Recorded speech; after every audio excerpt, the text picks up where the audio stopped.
Revolutionary Poets Brigade of San Francisco presents this year's anthology, Building Socialism. Because when the pandemic took hold, there rose up an instinct all over the world that only socialism could save the dying international humanity.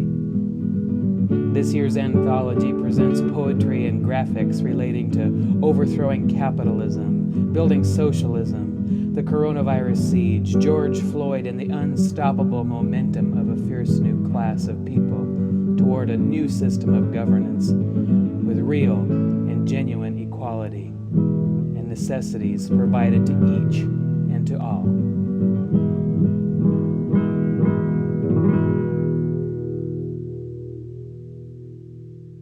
Comrades, it's time to unite, to fight a common enemy, marching under the command of an advancing General Apathy, who is more than happy to lead us towards inaction, relegate us to reacting instead of being proactive or tracking a better course.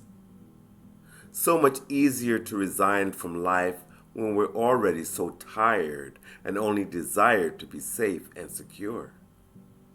Why worry for lack of lock or key if there's no curiosity of what lies behind the door?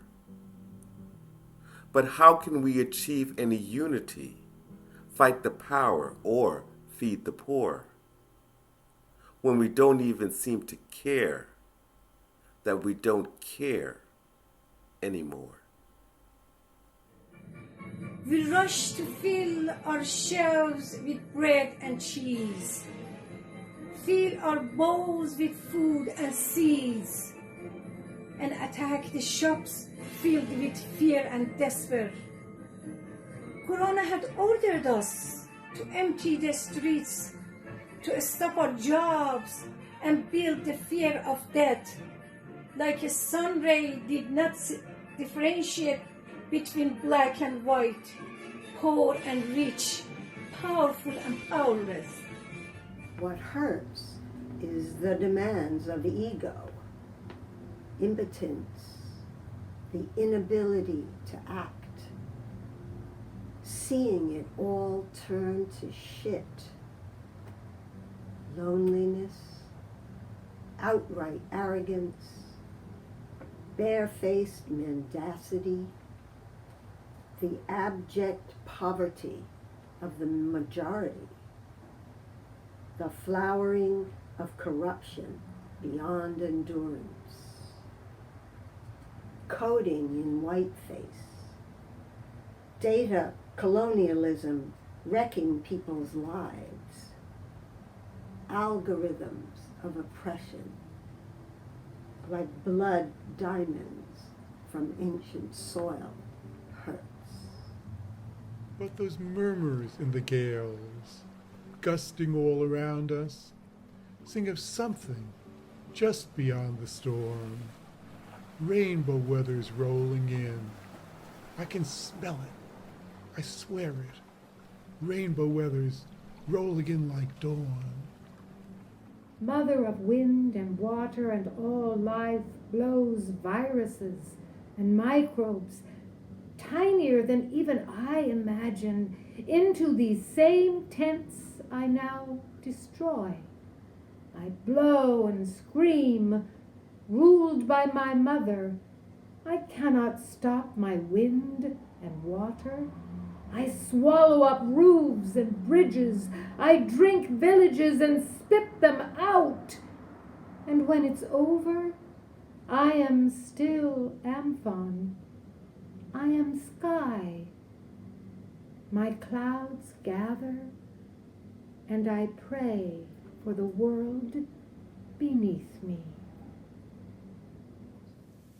Praise this blinding light of existence, her very breathing, her breeding and indignant insistence, her haughty hips a rebut to all attempts to eliminate her or her children.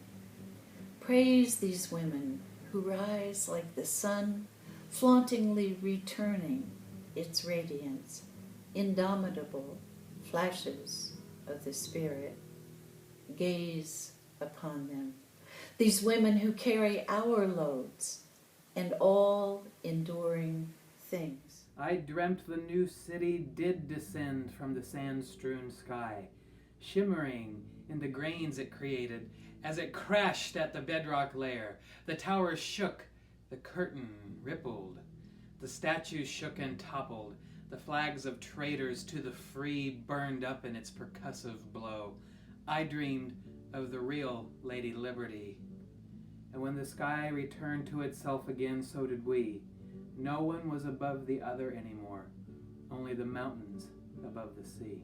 There's a new astrology on which human beings are liberated from exploitation so the planets can revolve around the stars and men and women can dance the dance of one revolving chimes in the rapture of the wind.